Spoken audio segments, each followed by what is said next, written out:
Hey guys, I'm here with my friend Eric. You're down here with the Altus Motorsports team, and your title, your official title is what, crew chief for the team? Chief cook, bottle washer. Chief cook, but you're in charge. Truck driver, everything. Yeah. You're in charge of making all these bikes fast, right?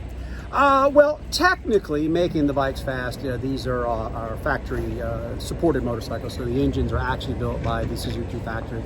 So that they make them fast. We make them handle good. Ranging from our little Kawasaki 400, which we actually build in-house, to our this is last year's 600 right here, left over. We just keep it as a spare just in case. Then we got the 1000, and this is our new gen 750, which at this point is still just a stock engine. All right, and you got some wins on these bikes and some podiums all year long. So let's flip the camera around here, and maybe you can show us a little bit about these bikes. So you were talking about these bikes. Let me show you guys up close. Let's start this one because it's this is the new gen. This is a 750cc inline four in this one? Yes. So, this is the GSXR 750.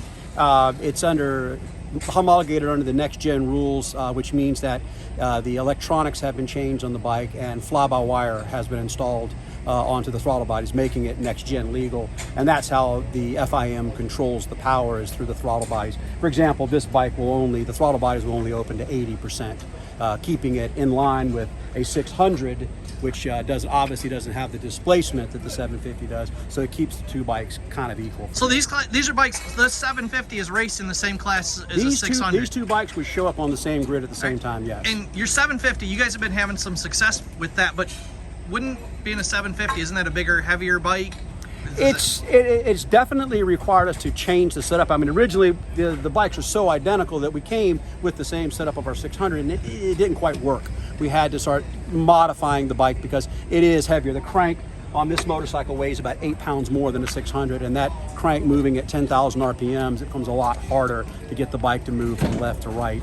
The physical weight between the two motorcycles are only about 5 pounds different, but it's the engine that makes the bike that much harder to steer. I don't know. I want to ride the 750, not the 600. We'll talk about lining that up. But so for a lot of my moto fans that are on here, tell me a little bit about the stuff that's on the bike, because we're not used to seeing this stuff in moto. We don't have a big ECU. We don't have whatever all these buttons and knobs are for. What's all this stuff do? The blue one sends you into the matrix. Then you get to choose either red or green, whether you stay or go. No, the bike with the electronics on this is a MeTech electronic system which controls the entire bike. It's got the dash right here, which is the brain system for the motorcycle, and we pretty much can look inside and see everything that's happening with the bike. When you say everything, like you're talking about where they're at on the brakes, like how much brake pressure they have. It's recording all the data as well, so we can look at everything from the front wheel travel to wheel speeds to how much throttle is opening. There's a lambda or a fuel system, so it's tracking how much fuel, what the fuel ratios are, so we can adjust all that.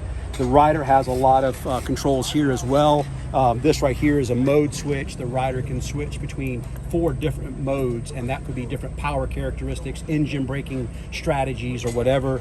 They've got the ability to move up and down. If they want to go to their screen and they want to change something within a mode, they can go up or down on the mode selections there. And then of course these right here are just nothing more than a start stop, and then the start button right there.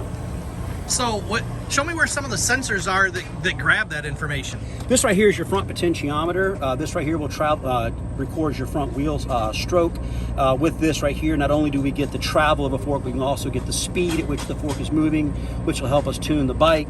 The motorcycle also has tone rings front and rear, and that's so that we can get wheel speed of the front of the bike and the back of the bike, and that helps us to adjust certain things. The motorcycle, for example, all of its engine strategies are based off the front wheel, so it uses this tone ring right here to do engine braking and everything like that. The back also has a tone ring on it as well. There's a rear potentiometer inside it on the rear shock.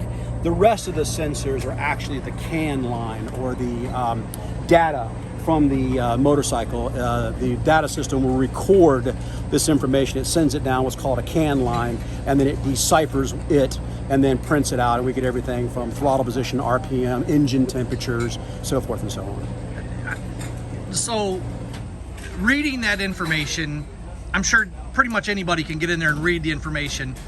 how hard is it to take that information and make it to where you make the motorcycle faster? I've been doing it for 20 years, and I'm still learning.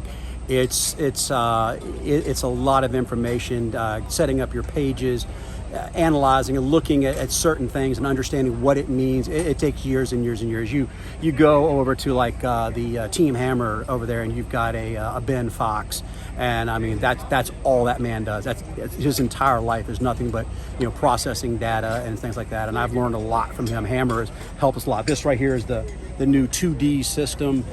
This is the FIM system, and so I had to learn a whole new data system as well. Our 1000 still uses our Motec system from last year, which we've been using for about the last 4 years.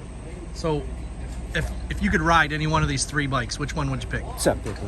You picked the 750. No doubt. You didn't even hesitate. No. 100 years ago, when I ended my racing career, that's what I was riding, was a GSX-R 750.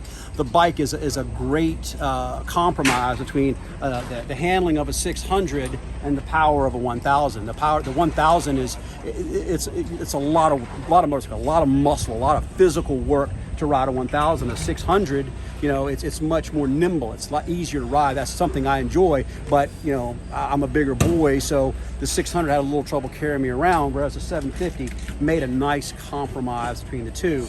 Our rider, Jarrett Nassani, number 59, this is his bike from last year, and he was absolutely just railing on the bike, having a great time, excellent results. When he put him on the 750, he immediately moved forward 4 positions, because the bike is just simpler, easier to ride, because it's got so much more power. You can just sit there with a throttle, and you don't have to worry about where your RPMs are at, because it's got such a powerful range on it. The downside that he's found is that he's had to go back to the gym and kind of change his workout routine to strengthen up his shoulders and his arms, because he's got to physically muscle this bike from left to right. All right, cool. Let's talk about this other bike for just a second. We don't need to get in depth. So this is a Ninja 400, yes, correct? Yes. And that's basically what would you consider? This bike would be what most young guys getting into full size big bike racing would be on. So from like 15 to 20, early 20s, correct? That's the idea of the bike. 14, actually, at 14 years of age, you can ride one of the 400s, and that's the idea. Is it's an introductory class. The majority of the bikes in the field are the Kawasaki Ninja, and that's because it is the most competitive bike in the field. Very limited what you can do. I mean, you are so insanely limited at what you're allowed to do. The engines are basically bone stock. They're making 44, 46 horsepower. So it gets into rider. It's hard to make a breakaway in that class because all the bikes are so insanely equal. So the rider has to fight it out, and it's good racing. It's good close racing. I understand, you're motocross fans. You guys are used to this handlebar banging racing. That's what you get with this class right here. Is some really good racing. Absolutely, the top 6, 8, 10 guys in that class, guys and girls. Yes, girls in that class are neck and neck. But this is also a great bike for somebody that's just looking to try track days or something like that. It's a perfect bike, low cost. You're not eating up tires. You're not no maintenance to the bike throughout the year and everything. So get you something like this Ninja 400 and come out road racing with us, guys. So, well, thanks for your time today. Good luck. So my friends here want to follow you guys. What's your guys' social medias? The social medias are, this is Robin Halley. He's our lead technician on our 1000 bike over here. Lead's a stretch, but that's okay.